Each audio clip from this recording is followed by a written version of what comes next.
strong.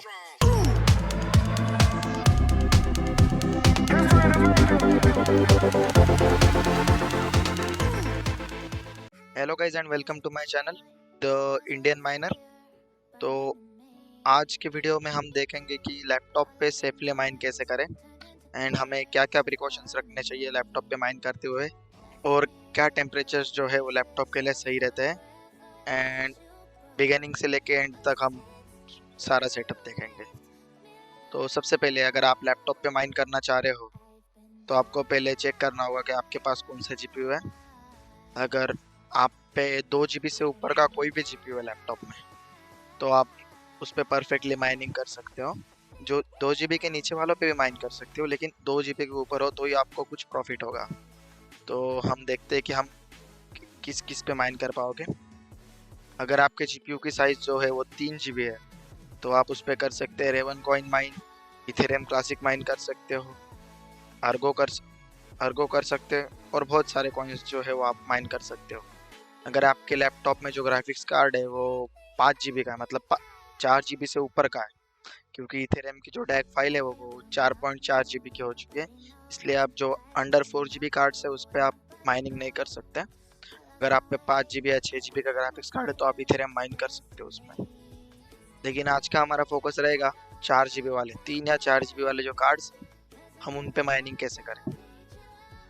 तो आप देख सकते हो कि यहाँ पे रेवन कॉइन है, और रेवन कॉइन की आज जो टैग फाइल साइज है वो है 2.9 GB, मतलब लगभग 3 GB। और वो जो साइज है वो 4 GB क्रॉस करने को उसको अभी भी 2023, मतलब अभी भी 2 साल है उसको 4 GB क्रॉस करने में। मतलब आप 2 साल तक रेवन कॉइन माइन कर सकते हो 4 GB वाले ग्राफिक्स कार्ड्स पे। तो हम देखते हैं कि रेवन कॉइन की माइनिंग स्टार्ट कैसे करें। तो हम यहाँ पे चले जाते हैं। आपको सबसे पहले एक वैलेट क्रिएट करना होगा, जो कि मैंने किया है बाइनांस का। आप एक्सोडस या बाइनांस पे, एक्सोडस पे भी वैलेट क्रिएट कर सकते हो, और बहुत सारे वैलेट रेवन कॉइन के लिए अवेलेबल है। फॉर एग्जांपल ये रेवन कॉइन की ऑफिशियल वेबसाइट है ravencoin.org। तो आप रेवन कॉइन के लिए यूज़ कर सकते हो उनका जो ऑफिशियल वैलेट होता है, रेवन कॉइन वैलेट, जो रेवन कॉइन का ऑफिशियल वैलेट है, आप वो यूज़ कर सकते हो। या फिर atomic wallet, digital wallet, coin payment, crypto.com, ऐसे बहुत सारे वैलेट हैं। आपने एक्सोडस का भी नाम सुना होगा, तो एक्सोडस में भी रेवन कॉइन जो है सपोर्टेड है, तो आप एक्सोडस भी यूज़ कर सकते हो। और बहुत सारे वैलेट है आपके पास, तो आप इनमें से कोई एक वॉलेट डाउनलोड कर लीजिएगा। मेरा सजेशन आपको ऐसा रहेगा कि आप बाइनांस डाउनलोड करिए, क्योंकि बाइनांस वैलेट के साथ साथ एक एक्सचेंज भी है। आप बाइनांस डाउनलोड कर लीजिएगा, मैं बाइनांस की लिंक नीचे दे दूंगा।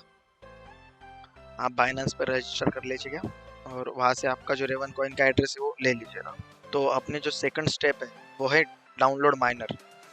तो गाइज, अगर आपके लैपटॉप में कोई एनवीडिया का जीपीयू है, फॉर एग्जांपल 1650, 1650 सुपर, 1660 Ti और 1660 सुपर, तो आपके लिए रिकमेंडेड होगा जी माइनर या फिर टीरेक्स माइनर। और अगर आप पे AMD के जीपीयूज है, फॉर एग्जांपल RX 550M और RX 5600M और RX 5700M और अदर कोई भी R9, R7, तो आप NB माइनर और टीम रेड माइनर का इस्तेमाल कर सकते हो। तो हम डेमो के लिए टीम रेड माइनर डाउनलोड कर लेते हैं। हम लिंक पे क्लिक करते ही आप गिटहब पे चले जाओगे, और आपको यहाँ से जो टीम रेड माइनर है वो डाउनलोड कर लेना है bin.zip में।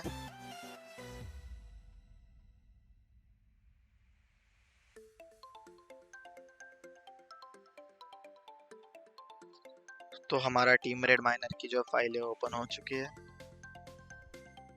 अभी हम इस फाइल को ले लेते हैं डेस्कटॉप पे। हमने अपनी टीम रेड माइनर की फाइल जो है उसको ओपन कर लिया है। अभी हमें यहाँ पे देखना है कपाव, स्टार्ट कपाव और स्टार्ट रेवन, ये हमें यहाँ पे दिख चुका है स्टार्ट कपाव। ये जो है कपाव की बैच फाइल है, तो हमें इस पे करना है right click and edit. Okay, तो ये यहाँ पे सब कुछ हो चुका है। आपको ये सब हटा भी सकते हो, नहीं भी हटा सकते हो, उसका कोई दिक्कत नहीं है, लेकिन मैं हटाना प्रेफर करता हूँ। यहाँ पे हमें कुछ नहीं रखना है। ओके, अभी ये जो है team red minor dot exe, हमें इस बैच फाइल को एडिट करना है। हमें यहाँ पे जो है स्टेटम डालना है अपना, एंड देन हमें अपना यहाँ पे वैलेट एड्रेस करना है। तो हम फॉर डेमो हम लोग यूज़ कर रहे हैं 2 माइनर्स। ये जो है रेवन कॉइन का माइनिंग टूल है।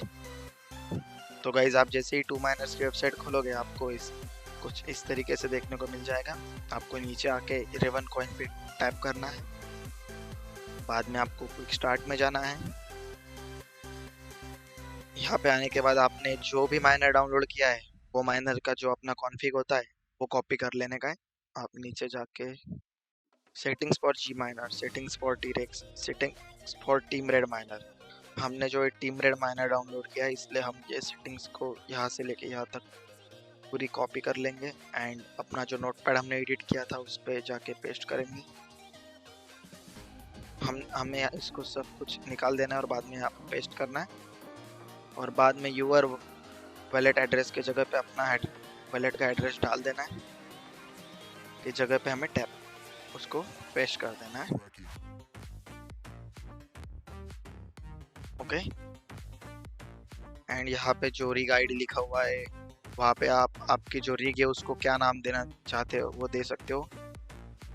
मैं मेरे रिग को मेरा ग्राफिक्स कार्ड का नाम देता हूँ जो कि है RX5500M, एंड आपको कर लेना है सेव और क्लोज। ओके, तो अभी हम ऑल सेट है माइनिंग स्टार्ट करने के लिए। अभी हमको वहाँ पे आ जाना है जहाँ पे हमने वो माइनर डाउनलोड किया था, टीम रेड माइनर, और यहाँ पे जाके हमने जो बैच फाइल एडिट की थी जो कि थी कपाव की, तो ये रही कपाव की बैच फाइल, और ये बैच फाइल को हमें डबल क्लिक करके रन कर देना है और आपका माइनर जो है वो रन हो जाएगा। आपको भी एरर आ सकता है, initialize error unknown device name, आपको इसको इग्नोर कर देना है। तो आप देख सकते हैं कि अपना पूल जो है कनेक्टेड हो चुका है एंड रेडी। हमारी जो डैग फाइल की जनरेशन है वो भी स्टार्ट हो चुकी है और यहाँ पे अपनी डैग फाइल भी जनरेट हो चुकी है, और जो अपना माइनर है वो ऑन हो चुका है। अभी मैंने स्क्रीन रिकॉर्डिंग ऑन करके रखी है एंड प्लस जो मेरा वॉलपेपर है वो भी लाइव वाला है, तो इसलिए हमें अभी कम हैश रेट्स मिलेंगे, इसलिए मैं जो वॉलपेपर है उसको कर देता हूँ क्विट।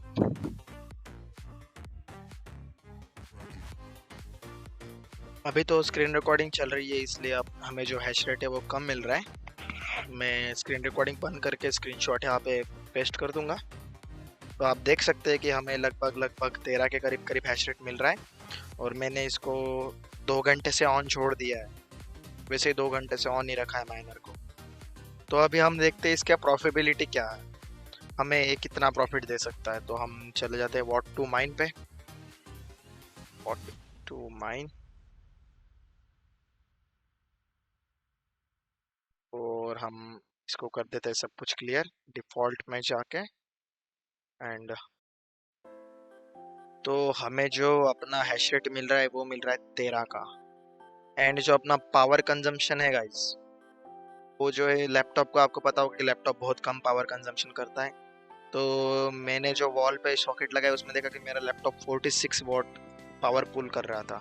ये मैं टोटल लैपटॉप का बोल रहा हूँ, ओनली ग्राफिक्स कार्ड का नहीं है। मतलब ग्राफिक्स कार्ड लगभग 35 वॉट के आसपास लेता होगा, ये टोटल लैपटॉप का बोल रहा हूँ मैं आपको 46 वॉट। तो हम इसको कैलकुलेट पे हिट करते हैं, तो हम अपना डेली अगर प्रॉफिट देखेंगे तो हमारा डेली रेवेन्यू है $1.74 का। एंड अगर हम सिर्फ प्रॉफिट पे जाए, मतलब अपने जो बिजली का बिल है वो निकाल के चेक करें, तो $1.63 हमें पर डे का रेवेन्यू मिलने वाला है। तो $1.63 में आपको, तो अपना जो $1.63 है, $1.63 है, उसको अगर हम 30 से मल्टीप्लाई करें तो अपने होते पर मंथ के $48। अगर हम 48.9 को 75 से मल्टीप्लाई करते हैं जो कि अपना डॉलर का अभी का करंट एक्सचेंज रेट है, तो हमें मिलेंगे पर मंथ 3667 रुपीज़, जो कि लैपटॉप के हिसाब से बहुत है, क्योंकि हमारा लैपटॉप ऐसे भी हम घर में पड़ा ही रहता है और हम उस पे अगर कुछ काम नहीं कर रहे हो तो हम उसको भी माइनिंग पे लगा सकते हैं। तो मैं अभी आपको बताने वाला हूँ कि आपको प्रिकॉशंस क्या लेने हैं अगर आप आपके लैपटॉप को माइनिंग पे रखते हो तो। एक तो आपको अफ्टरबर्नर इंस्टॉल कर लेना है। आपको यहाँ पे देखना है कि आपका टेम्परेचर क्या चल रहा है। तो मेरा करंट है 75 के आसपास, और जब मेरा लैपटॉप आइडियल कंडीशन में था तो आप देख सकते हैं 60 के आसपास टेम्परेचर था। अभी मैंने उसको ऑन किया है तो इसलिए वो 75 तक है, नहीं तो ऑन एन एवरेज 55-60 के आसपास टेम्परेचर रहता है। आपने देखा होगा कि लोग कहते हैं कि अगर आप जीपीयू पे माइन कर रहे हो तो आपका टेम्परेचर 75 से अंडर होना चाहिए, लेकिन लैपटॉप के सिनारियो में वो नहीं होता है, क्योंकि लैपटॉप आपका जो कॉम्पैक्ट डिवाइस है उसमें अगर टेम्परेचर अबो 80 भी चला गया, 82 83, फिर भी ओके, आपके लैपटॉप को कुछ नहीं होगा। ये मैं मेरे एक्सपीरियंस से बोल रहा हूँ, क्योंकि मैंने कम से कम पास्ट 6 मंथ से मैं लैपटॉप पे ही माइनिंग कर रहा हूँ। मेरे ग्राफिक्स कार्ड्स एंड लैपटॉप में कंटिन्यू सब पे माइनिंग कर रहा हूँ, एंड लैपटॉप को मुझे कोई इशू देखने को नहीं मिला है, ना कि हीटिंग इशू या फिर परफॉर्मेंस ड्रॉप वगैरह कुछ नहीं हुआ है लैपटॉप में। फिर भी मैं आपको ये बोलना चाहूँगा कि ये लैपटॉप है तो पता नहीं, कुछ हो सकता है। ये टोटली रिकमेंडेड नहीं है, लेकिन मैं मेरे एक्सपीरियंस से बोल रहा हूँ कि मेरे पास्ट 6 मंथ्स में तो मुझे लैपटॉप में माइनिंग को कोई इशू नहीं आया है। अगर आपको भी लैपटॉप पे माइनिंग करनी है तो आप कर सकते हो, मेरे ख्याल से आपको भी कोई दिक्कत नहीं रहेगी। तो दैट्स इट गाइस, अगर आपको लैपटॉप में माइन करना है तो आप कर सकते हो। उसमें थोड़े रिस्क तो है, लेकिन आप अच्छा खासा रेवेन्यू कमा सकते हो। जैसे कि आप देख सकते हो करीबन आपने 3,500 एक मंथ के निकाल सकते हो लैपटॉप से, अगर आप माइनिंग करते हो ग्राफिक्स कार्ड्स की भी, और आपके पास लैपटॉप पड़ा है तो आप लैपटॉप को माइनिंग पे लगा सकते हो। जो लैपटॉप है आपके इलेक्ट्रिसिटी के बिल का जितना पैसा है उतने पैसों के आपको माइनिंग करके दे सकता है। तो that's it guys, thanks for watching. अगर आपको ये वीडियो पसंद आया होगा तो प्लीज़ मेरे चैनल को सब्सक्राइब कर दें, एंड गुड बाय।